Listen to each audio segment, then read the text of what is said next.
Bag-ong bulan, bag-o na usaban nga itong theme, nagauluhan kini from favor to faithfulness o padayon kita sa atong journey this year. We continue sa pagkabot sa katuyuan sa Ginoo ngani kanato kini nga theme. Nag-remind ka nato sama sa paglakbay, pag-journey sa mga Israelites ngadto sa Promised Land. They should be reminded of God's blessing. Ug unsay kahimuan ani sa ilahang kinabuhi nga magamit nila ngadto gyud sa pagkabot sa Promised Land. A reminder for the Israelites. Ang panalangin, favor o grasya sa Ginoo nganhi kanato. Nato ang the whole message sa Ginoo nga nasa Genesis chapter 12, 1 to 4. Gi-remind gyud sa Ginoo ang mga Israelites about sa ilahang purpose. Kinsa gyud sila, their identity diha sa Ginoo. Gi-remind sila sa call sa Ginoo kang Abraham, leave your country and your people and your father's household and go to the land I will show you. I will make you a great nation. I will bless you. I will make your name great and you will be a blessing. I will bless those who bless you, and whoever curses you I will curse, and all peoples on earth will be blessed through you. So Abraham left as the Lord had told him, and Lot went with him. Abraham was 75 years old when he set out from Haran. Una, ang blessing yun, favor comes from God. Gikan gyud na sa yaha diha sa verse 2 ug 3, it is according sa iyahang grasya. It is by His grace. Si Abraham dinhi wala gyud niya na gi-earn. Wala gihatag na sa Ginoo tungod kay naay maayo kang Abraham. Wala. It is by His grace. Ang grace nagsugod na sa Old Testament. Ang kasagaran gyud nato nga pagtan-aw sa Bible nga ang grace naa na sa New Testament no kang Jesus Christ. But actually nag-start gyud na sa primero padaan. Kanang pulong diha nga I will bless you, I will make you, I will bless those who bless you. I will. Walay atoa diha ang Ginoo na. Wala ta nag-earn para maakabot nato na. Puro na sa Ginoo nga part. I will. And also a portion in our hands. Pag i-bless ta sa Ginoo, He places something into our hands. Maangko na to pag i-bless ta sa Ginoo. Unsa kini? Time, talent, treasure, truth. A ministry, gibutangan ta og ministry, butang-butag family, position. Life itself no is a grace, a portion by God. Abilities, talents, opportunities, and influence, those are things nga He places into our hands.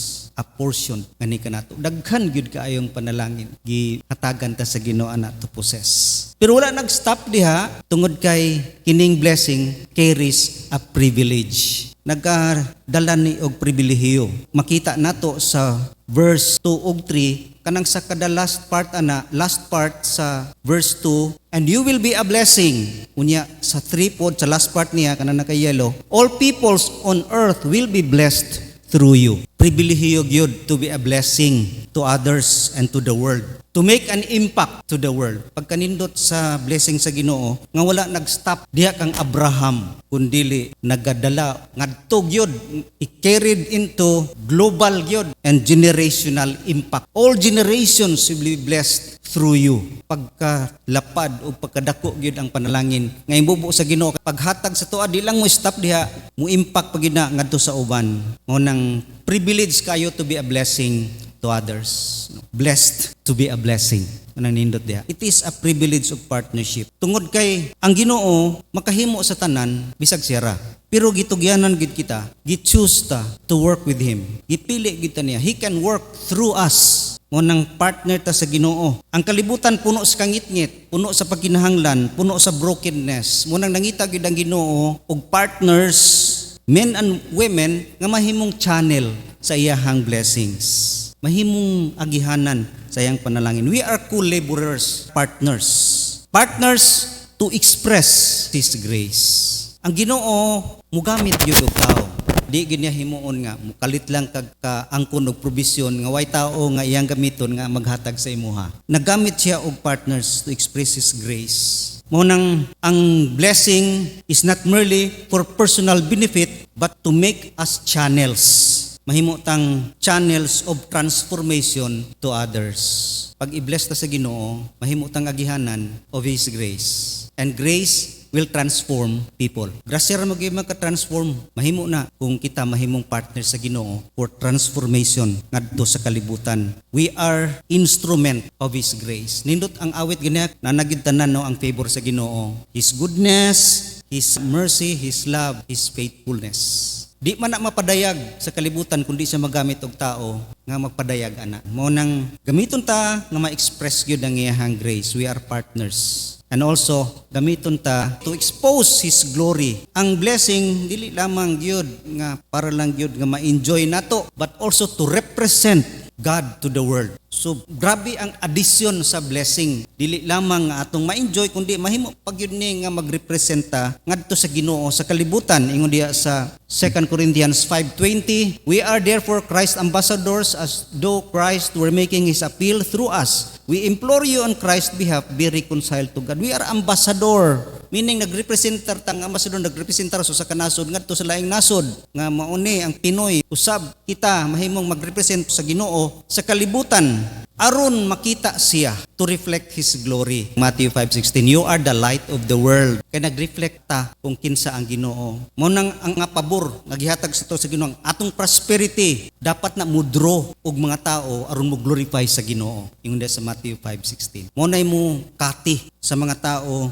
nga mo glorify sila sa Ginoo. Ang ato gyud nga tulumanon no to expose His glory to the world. God bless us so the world sees Him. I-bless na sa Ginoo aron makita siya sa mga tao. Pinaagi sa atong mga blessing, sa atong mga pabor nga gihatag. Mo nang we are carrying His name, kita nagdala sa iyang ngalan ngadto sa kalibutan. Pinaagi sa panalangin nga gihatag nganhi kanato. Mo nang to expose His glory, mahimaya gid ang Ginoo. Dili gid ta ang mahimaya. Ang Ginoo mahimaya. Kita gani mahimaya, fail ta ani as partner sa Ginoo. Then also, privilege of partnership, partners to expand His kingdom. 2 Corinthians 9:8, and God is able to make all grace abound to you, so that in all things at all times, having all that you need, you will abound in every good work.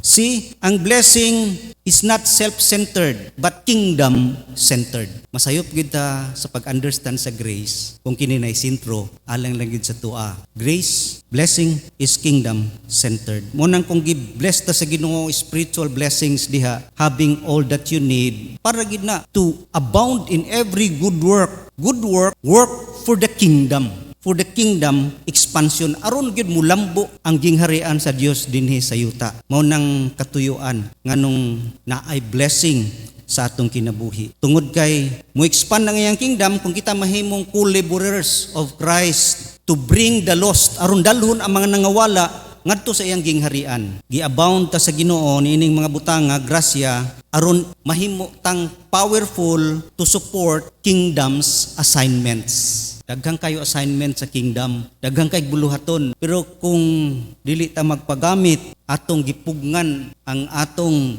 mga panalangin, nagihatag kanato time, talent, treasure, influence, opportunities, abilities, spiritual gifts, dili gyud mo expand ang gingharian. Mo nang katuyuan gyud nga gibless ta sa Ginoo aron gyud diha. He wants us to be fishers of men, managat og tao ngadto sa iyang gingharian, and demonstrate a life in the kingdom. Unsay life sa kingdom? Aron daghan ang musulod sa kingdom. Dili gyud musulod ang mga tao sa kingdom kung ang kinabuhi nato dili kingdom nga lifestyle. Ang purpose gyud is to expand the kingdom.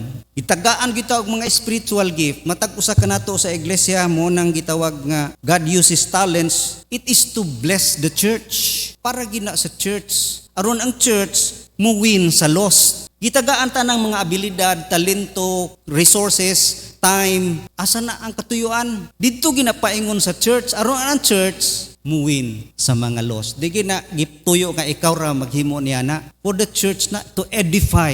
The purpose of a spiritual gift is to edify the church. Aron ang church strong nga mahimong mo influence yun sa kalibutan. To expand His kingdom is we must be giver. Giver, dili lang yun na focus sa kung lain pa ni kwarta dayon, no? Giver of ourselves. Giver sa atong time, talent, and treasure. O nang give unselfishly, graciously, willingly for the furtherance of the kingdom of God. Kung gibless ta sa Ginoo og salvation, mo stop pa diha. Dili, gibless ta to have a responsibility to tell others.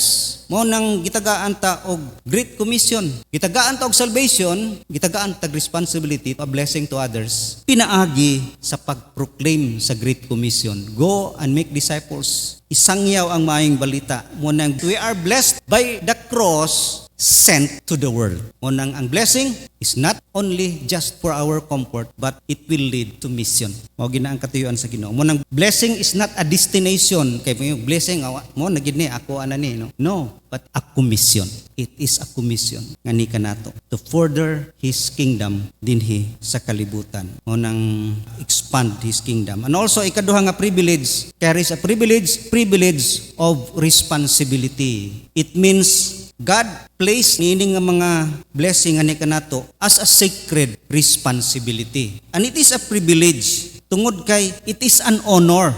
Honor na, ang privilege gani, honor na, and a sign of trust. Gipialan gani ka na, iganahan gid ang Ginoo sa imuha nga mupiyal niya na. Munang it is a privilege from blessing to responsibility. Munang we are blessed to be a blessing. God never bless us for comfort, but He bless us for a calling. This is not to increase our comfort, but to increase our calling. Kung makasabot ta niini nga pribilehiyo, mausab ang atong pag-accumulate sa atong mga possession, talents, abilities, unsa gipiyal sa Ginoo kanato, mausab kung makita nato na nga kamatuoran, mausab ang atong behavior. Favor is not a trophy, but a platform. Blessing is not a trophy nga gikan sa Ginoo, but it is a platform. Sabot pasabot ni ana. Platform is a position of visibility. Diha makita. If God gives us influence, it is a platform of integrity. If God gives us provision, He expects us generosity. If God gives us gifting, He expects service. That is a platform. Favor, blessing, grace is not a trophy, but a platform sa atong kinabuhi. Kung ato nang i-apply sa atong palibot, matag usa kanato, gitagaan mo kita og responsibility. Parents, mga ginikanan, gipanalanginan ta og mga anak, na responsibility. Raise them responsibly. Padaka sila nga responsibly. Leaders, authority is a blessing. Lead with accountability. Mo nang great power comes great responsibility. Kisa na nga quote Spider-Man. Mo nang leaders, authority is a blessing. Lead with accountability. Accountability. Kung masabta na to na nga ang blessing, accountable ta, nindot gyud kay atong kinabuhi. Mo extend gyud na nga blessing ngadto sa kalibutan. And for church members, spiritual gifts are blessings. Use them faithfully. Tagaan tag isa-isa gud ka gasa, wa gi muingon dinhi nga wala gid koy gasa nga mahimong magamit diya sa iglesia. Gi-design gid ta lahi-lahi. Use them faithfully. Gamitan na nga matinud-anon gid ka sa imuhang spiritual gift. Sa mga Christian tanan, salvation is a blessing. Therefore, live in holiness and obey the Great Commission. Muna ang platform. It is a privilege. It is not a burden, it is an honor to be used as extension of God's blessing. Blessed to be a blessing. And lastly, blessing circulates through faithfulness. Blessing comes from God. Blessing carries a privilege, and also blessing circulates through faithfulness. It means mo spread, no, mo circulate, mo distribute, or pinakaduol mo flow. Mo flow ang blessing. Kung ang Ginoo nag-reveal sa og pabor nga ni kanato, mag-reveal gini sa atong karakter. O nang ang blessing mag-produce gina og gratitude and obedience. Sa atong text, Abraham left as the Lord had told him, and Lot went with him. Abraham was 75 years old when he set out from Haran. Niubi dayon si Abraham. That is faithfulness. Monang ang blessing flows through faithfulness. Si Abraham niubi gyud diya sa Ginoo. Kung walay faithfulness, ma-block ang flow sa blessing. Ang Red Sea, parat kayo, mga matay ng isda, kay wala sila'y outlet. Mo-receive lang sila, walay outlet. Ang tubig, maparat pag maayo. Mga matay ng isda. Ngunang unfaithfulness blocks the flow of the blessing to others, to the world. Mababagan ang panalangin nga unta, ma-distribute ngadto sa uban, kung dili ta faithful nga mahimo nang mo-flow ngadto sa katawhan or sa kalibutan. When God entrusts something and the right response is faithfulness. Wala maginagi kuan sa Ginoo kanato nga kinahanglan na atong buhaton, pero ang tama gyud nga response kung ikaw gipanalinginan, grabe na gyud ka kaayo og di ka mo respond sa faithfulness. Og makita nimo nga it flows through faithfulness, ambot pa sabot nga mo continue siya og flow. Makareceive ka og blessing pero imong gibabagan, wala na distribute sa uban.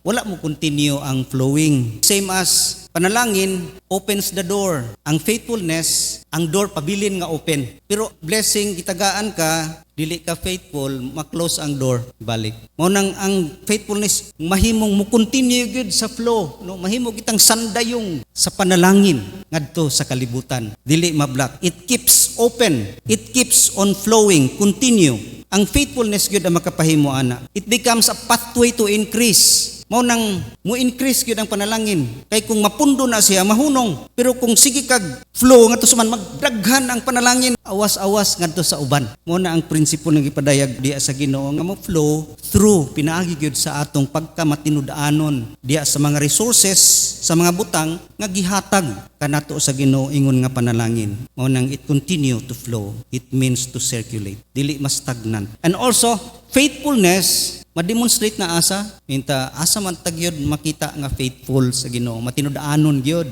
Ang faithfulness ma-demonstrate na sa obedience. Si Abraham ni-obey dayon siya, bisag wa siya kahibalo asa ng lugar wa siya kasabot sa plano sa Ginoo nga nindot namang dunta kayo sa Haran, perting nindutan ng Haran. Anong palakon ko sa Ginoo? Pasig batuon na dito. I-obey bisag hard, mao na sign of faithfulness. Usa ka mark sa faithfulness, ma-prove yun nga mo-obey ka even when it is hard. Kaya kasagaran yun sa tao, mo-obey lang kung kaya-kaya ra or sayon ra. The blessing of Abraham was activated by his obedience, sustained by faith. Ikaduha, consistency. Magkinabuhi ta nga dili consistent over time, paung-paung atong pagpangalagad, pagtugyan sa Ginoo, sa pagpagamit sa Ginoo, paung-paung. That is not faithfulness. Consistency even when you feel tired. That is a mark of faithfulness. Padayon yun. And also, loyalty. Even, dili ma-recognize. Even, dili mapansin. Even, way magpasalamat sa imuhang kahago. That is a mark of faithfulness. Faithful gid ka. Kaya man ka mag-apasan ng mga butanga. Loyal man ka sa Ginoo. Loyalty, even when unseen, sa atong pag-serve sa Ginoo. And also, lastly, endurance. Endurance sa trials. Despite loss and suffering, diha ma-prove yun ang faithfulness. Ang faithfulness ma-prove diha sa difficulty. Dili ma-prove ang faithfulness diha sa kahayahay. When we are criticized, when overlooked, when misunderstood, yan nagpabilin ng gyapon ka, that is faithfulness. Ang ikatulo sa faithfulness as measurement.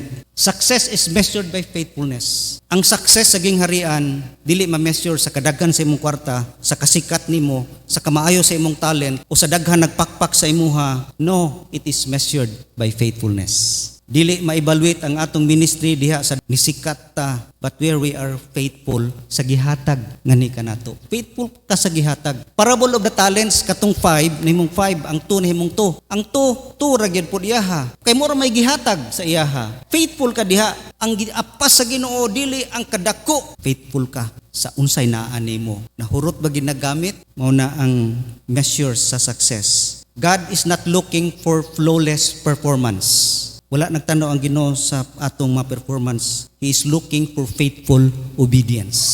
Kung unsa kita ka faithful mo obey gid sa Ginoo. Bisag dako na kay performance nakalagad sa Ginoo, ministry daghan ka na nakabot. That is not the basis of success. The basis is how faithful you are. Unsa gid ka nga matinud-anon diha kaniya. Mao na ang measurement gyud. In a world nga mag-reward sa performance, but God requires faithfulness. Faithful ra gyud. Mo nang ang tubag gyud sa Ginoo sa reward, good and faithful servant. Munang nindot nato paminawon. Gi-measure gid niya ang stewardship, pinaagi gid sa atong faithfulness. How faithful we are sa iyang gi-entrust kanato. Kanang mail carrier, kanang tigdalag sulat. Dili man siya ang nag-write anang sulat. Nagdala ra magi siya, nag-deliver siya faithfully. Dili man siya famous, dili pud siya mapasalamatan, pero gi-deliver niya every day sa mga mailbox. He has done his job well. That is faithfulness. In the same way, God is not asking us to create greatness. He is asking us to be faithful. Munay kamatuoran diha with what He gives us.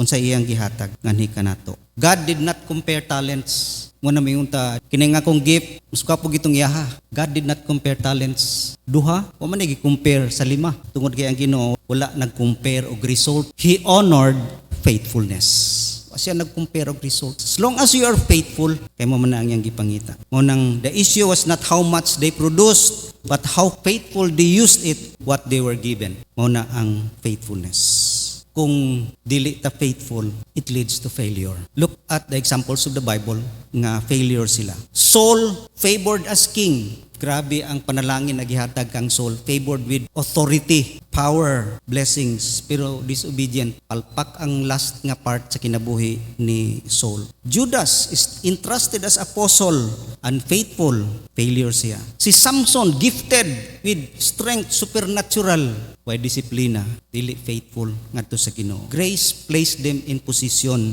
Character removes them from position. Iposisyon sa Ginoo si Saul diha by grace. Gi-remove pud siya sa posisyon tungod sa iyahang kinaiya. Dili siya faithful. Mo nang favor qualifies us for opportunity, but faithfulness qualifies you for longevity. Padayon gid ngadto sa unahan. Mao kini ang kinatibukan, God is the source. We are the channel. Faithfulness keeps the channel open. Nindot kayo. God's blessing is not private treasure, but public trust. Kung gi-bless ta sa Ginoo, He expect us to become a channel through which others encounter His blessing, His grace, His love, and His salvation. Mao nang the measure of true blessing. What is true blessing? It is not how much you store. Wala sa kadaghan sa imong gipundo. It is how much you release for kingdom's advancement. Let us pray.